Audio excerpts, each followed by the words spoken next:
Surprise! I am barely taller than this system at 6'2", with it being on a desk. My friends, we did a live stream build of this behemoth, and this is what's gonna bring the PC master race together. Intel and Nvidia, AMD Radeon, and Ryzen together at last in one gigantic super tower. We're gonna talk about this, we're gonna talk about the build, we're gonna talk about how it performs, and we're gonna talk about the future plans for this build after I tell you about today's video sponsor. Today's video is actually brought to you by Ting, my friends, because while I love to spend money, all of it, on things that I don't need, you should try to save money on your mobile phone bill, my friends, especially if you live in the United States. We all know how stupid contract pricing is. You pay for crap you don't need, you're paying for a whole heckin' lot of money, and then you get nothing. You get nothing out of it. But with Ting, you do things differently because you pay for what you actually use. Their prices are super affordable, and best yet, before you switch, you can check out their calculator and make sure you know what you're gonna be paying based on your monthly usage. So save money on your mobile phone bill with the carrier that does things differently. And if you have any troubles, guess what? They actually care about you as a person. So when you call them to get customer support, people actually answer the phone, not robots. Imagine that. So if you're at all interested in checking out Ting, because they're amazing, go to ufd.ting.com and save $25 off of your first bill.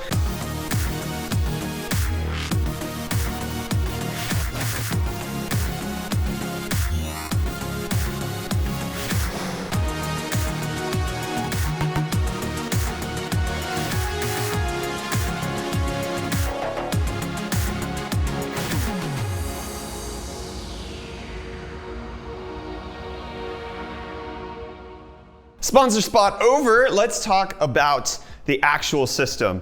So we have a FreeSync and a G-Sync monitor, both 1440p, both 144 Hertz, so that when I was benchmarking, we got to experience the best of both worlds. And when we're gonna be done with this video, we're gonna play video games. And everybody's gonna have a good experience. Okay, G-Sync, FreeSync, and I know FreeSync's around, it's not as good as G-Sync, okay? G-Sync is still worth it, as long as you have the cash. So let's go ahead and show you what's on the inside. We can also show the time lapse of the build here because Jason already did that. This thing is going ham because I forgot to turn the fans down. I had them going 100% for some reason. This, my friends, is the Phanteks Enthoo Elite. Thanks to Wootware for sending it over. My goodness, this was a treat to build in as well as a nightmare because there were a few things that I kept screwing up that I really shouldn't have. But overall, it's a fun little project that we've done here. So let me walk you guys through what we have in this system. We have the Crosshair 7 Hero from ASUS, the ROG one. Then we also are running the Ryzen 7 2700X. We went with the best AMD CPU we could get for gaming. Obviously, a lot of people say in a giant case like this, you have to go production, you should get Threadripper, but that's not the route we decided to take. We decided to get the best gaming components for both sides, because if we went Threadripper, why couldn't we also go MI60 Instinct from Radeon? Because cash.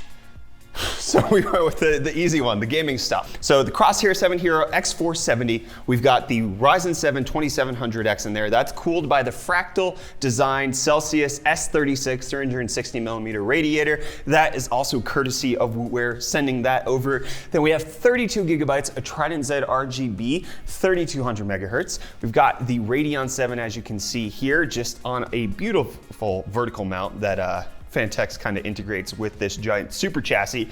And we also have 2 terabytes of NVMe storage, Mushkin Pilot. Big thanks to Wootware again for sending it over. They basically allowed us to do this entire build by ourselves. Let's go around the back where I have to take everything off. We really need to cable manage this floor, I'll tell you that. But I did cable manage all the cables that are going to both systems. And by cable manage, I used a single zip tie to kind of align it. So, something that took me ages, taking this back panel off, we now have mostly decent cable routing. There's a few things that I haven't really done, like this pass-through HDMI connector. I just kind of let that hang, and then I replaced one of the fans, so that cable's still hanging, but for the most part, it's all kind of run. So this is the power supply that is going with the Ryzen system. This is the Thermaltake 850 watt Tough Power RGB. As you can see, that illuminates. And then we also have the fan filter on this back panel, so the RGB should illuminate something of a back wall. when that's happening. So that's it for the AMD system. 32 gigs of RAM, Radeon 7, Ryzen 7 2700X, all cooled by the Fractal Design Celsius S36. It's doing pretty well. The Intel Nvidia system, however, is a bit more, I guess, refrained, tied down, a little hard to see. So we've got the Nvidia RTX 2080 Ti Founders Edition as the vertical GPU there. We've got a 1000 watt Superflower 80 plus gold power supply powering this one.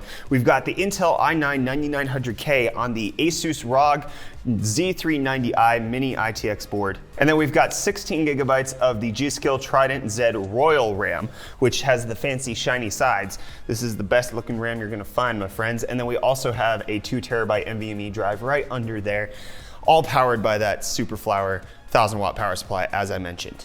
So we have the 9900K. I forgot to mention that's cooled by the CryoRig C7 copper version. We were planning on doing an AIO cooling that because I mean, it's 9900K, it needs to get cool, but unfortunately, because of the height clearance from the CPU all the way up to that vertical bracket for the Radeon 7. The thing just kicked out the side. Okay. Because of that clearance, we actually couldn't fit the AIO that we had, so that kind of sucked. So if you recognize the Intel Nvidia system, it's because it's actually the same entire PC that we did in the Dr. Saber Sentry build, which is this mini ITX case where we were able to put 9900K in the form factor of basically a PlayStation 4 Pro / Xbox One X.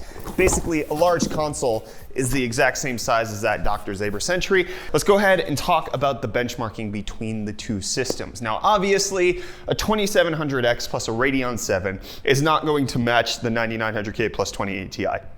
It's just not gonna happen. They're not in the same price bracket. They're not the same level of quality of parts. They're in different brackets. So don't get upset with me when I show you that the Radeon 7 performed worse than the 2080 Ti.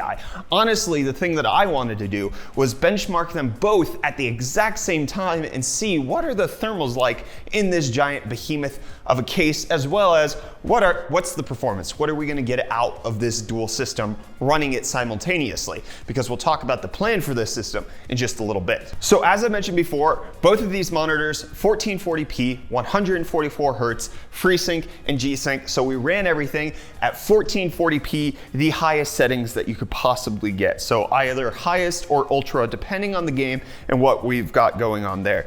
And I decided to test a mixture of Nvidia titles and AMD titles. We tested every single game that AMD has been bundling with their cards lately, which that includes The Division 2, Devil May Cry 5, Assassin's Creed Odyssey, and World War Z. So we included all of those. And then on the Nvidia side, you have things like Final Fantasy 15.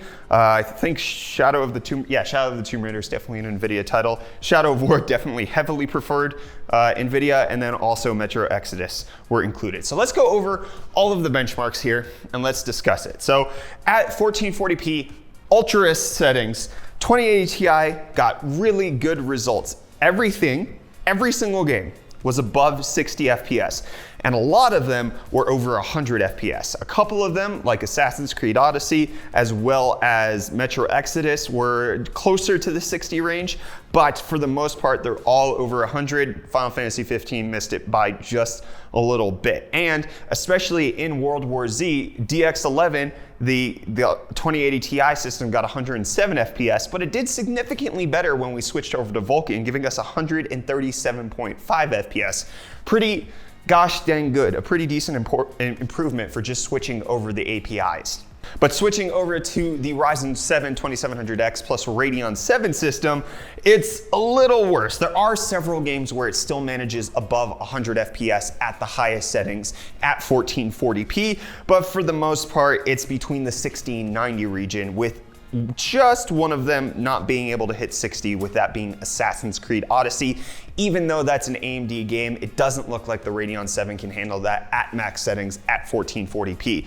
And if we actually take a look at the performance, the closest game that the Radeon 7 got to the 2080 Ti was actually in World War Z, coming within 2% of the 2080 Ti, which is absolutely phenomenal. But on average, my friends, the Radeon 7 system was about 18% slower, and the 2080 Ti system is about 22% faster, because that's how math works, Reece. Okay, even the guy behind the camera looked at me funny. Okay, I'm gonna have one of our editors make a graphic for this. So the way you figure out which one's slower, you take the faster one, you subtract the slower one, and then you divide that by the faster one. So that is the percent slower that the slower system is.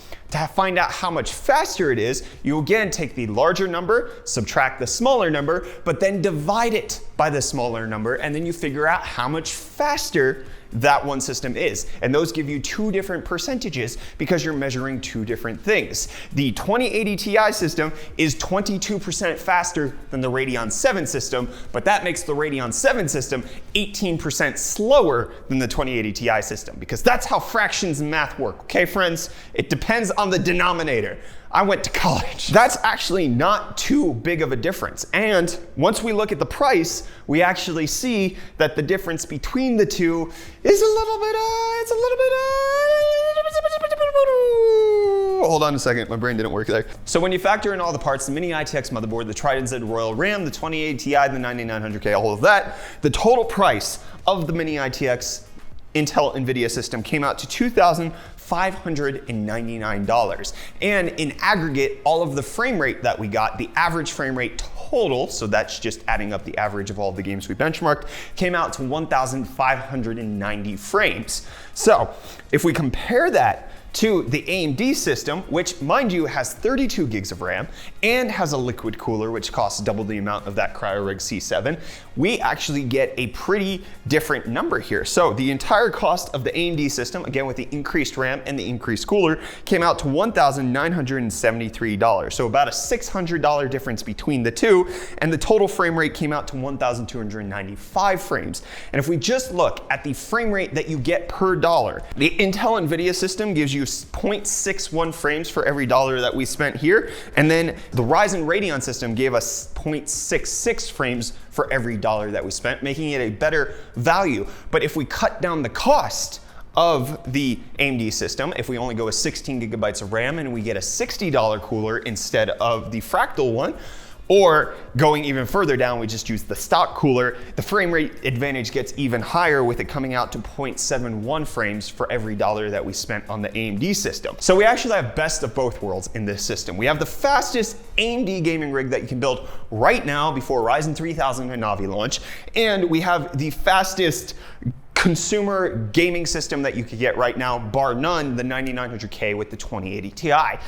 So we get both, and with the Ryzen system actually having 32 gigabytes of RAM, it makes it a much better production system for us. So the plan, my friends, Reece, follow me on over here, is that we're going to bring that behemoth of a system and we're gonna bring it over into our editing den. So we have our two editors in this editing room, and they're working off separate systems. And it's kind of lame. Reece is working off of the Wootware Wootbook, which he actually loves because it gives him dual monitors, because we don't have a second monitor, whereas Catlin, our second editor, is running off the Threadripper system that we built for her.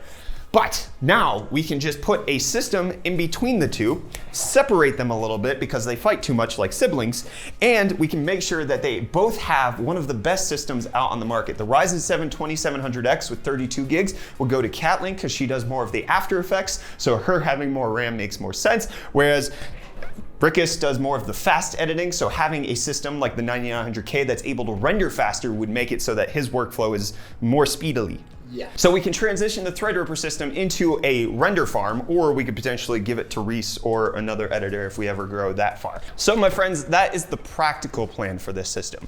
But let's talk about the beauty plan for this system. So as you can probably see, there is a massive area in here that's just super empty. We have all of this blank space, we got this blank space down here, and we've got this blank space down here. The initial plan, my friends, was to take my PlayStation 4 Pro and to just kind of jam it in here at some point and make it work. But as you can see, it's a little bit too big. It's too small of a boy to kind of fit in there. So the case is too small. And when I looked at like the disassembly and looking at the raw PCB and just having that in there, it looks kind of ugly. So I'm actually gonna let you guys vote on this because Fantex includes a plate here where we can put some water cooling stuff on there. And I could either mount the PlayStation 4 Pro motherboard there, and that would look really weird and really odd, or we can go for a full custom loop. But the reason I'm thinking the PlayStation 4 Pro would work is we have a power pass-through that we can do to come through the back over here, and we can have the power cable set up to come through at this little slot over here where my finger's wiggling. But then we also have the HDMI pass-through, which I could put into the system, and that leads us to the front of the N2 Elite case where we could have the HDMI pass-through right there. So we could have the ultimate combo system of the PlayStation 4 Pro, the AMD system, the Intel system, and you might be asking, where's Xbox? I say screw Xbox because they have it all on PC anyway, so we could just use the freaking Xbox app to do that. So we don't need to put an actual console in here. So we could put the PlayStation 4 Pro here and find a way to liquid cool it. It would then kind of like make our radiator choices weird because we have the top mount, which we can fit a 480 up. Ow, ooh, that sliced me. We could fit a 480 up here. We can do a 560 up front, but I'm not sure if we would have space once we put the PS4 Pro's motherboard there. So we could only do like the bottom half where we could do like I guess a 280 here, and then we could do like a 140 here at this weird part. We could do another 240 down here at this bottom section, and then a 140 on the back spot. And then we could liquid cool everything and just have a gigantic liquid cooling system with all three. Or we could do things a bit more properly, not have the jank PS4 Pro motherboard there. We could have two gigantic reservoirs here and then have two dual loop, or have a dual loop system where we have the AMD system cooled by itself and the Intel Nvidia system cooled by itself, and figure out the radiator configuration afterwards. So what would you guys prefer? Let me know down in the comments, do you want us to do a triple system that's gonna look worse, or do you want us to do a dual system that we can make look all pretty? So let me know down in the comments down below, because this is gonna be up to you. I'm willing to sacrifice my PS4 Pro to kind of throw it in there, but also, I don't know, we also have to get a water cooling sponsor on board. I'm gonna talk to EK about it, and we'll see if they can help us out with it, because I parted out the water blocks and the radiators, not the fittings or the tubing or the liquid, just the blocks and the radiators. We're looking at $1,000. So I have mouths to feed around here, and I can't feed them with water blocks, unfortunately. So we would need a sponsor if we're gonna do any of this, because right now it works fine. Airflow is actually really good. The AMD system, like I think the 2700X hit like 60 degrees Celsius, and then the Radeon 7 was at like 70 max. The RTX 2080 Ti's stock cooler doesn't work as well, and it hit 88 pretty easily, but that's neither here nor there. So those are the options, those are the plans. And if you guys tell me that you want me to do the PS4 Pro, I'd have to do some test fitting to see if it actually works, because I'm not sure. I'm pretty sure the motherboard's only like yay big, and that would definitely fit right there, especially once we put the proper plate on there. We screw it in a little bit, and then we can liquid cool this thing. So that is the tale of the N2 Elite dual system. We tried to make it a triple system before this build, before we even did this video, but as I mentioned, the PS4 Pro is just a little too chunky. I need a debrand skin. It looks really bad. Also, shout out to Jason for making these freaking dope wallpapers. We have them on Wallpaper Engine, so if you guys want to find these, we should name them better. And we'll make sure to leave a link in the video description if you guys want them. So an Intel Nvidia wallpaper, as well as a Ryzen Radeon wallpaper. It's pretty dope. So yeah. So that's gonna wrap up this video. It's a little long, but this is a build that's near and dear to my heart. As mentioned, Wootware hooked us up with basically all of the parts for this build, especially the Fantex N2 Elite, to make this vision an actual reality. We had iFixit hook us up with their ProTech toolkit, as well as all of their other parts for us to be able to even build this system, which we did on the live stream. And then we obviously have the beautiful displays at the background. And don't forget that today's video is brought to you by Ting. We spent all the money, and Ting is here to help you save all of the money. Go to ufd.ting.com to save $25 off of your first bill, which is gonna be super cheap anyways, because you're gonna pay for what you use. And we all don't use a whole lot. If you're anything like me, you don't like talking on the phone. That's not really their selling point, because they actually like to talk on the phone, which is their customer support thing. Anyways, ufd.ting.com, check them out. Love you too. Ad spot Brett's leaving now. Go back to video Brett. Okay, my friends, that's the end of this long-winded video. Let me know what you thought of this dual system. Hit the like button if you enjoyed it. Get subscribed to stay up to date on all of our tech-related content, builds included. I'm Brett with the UFD Tech Channel. I ate too many Doritos and I'm burping. I'll see you in the next video. Love you too. Bye.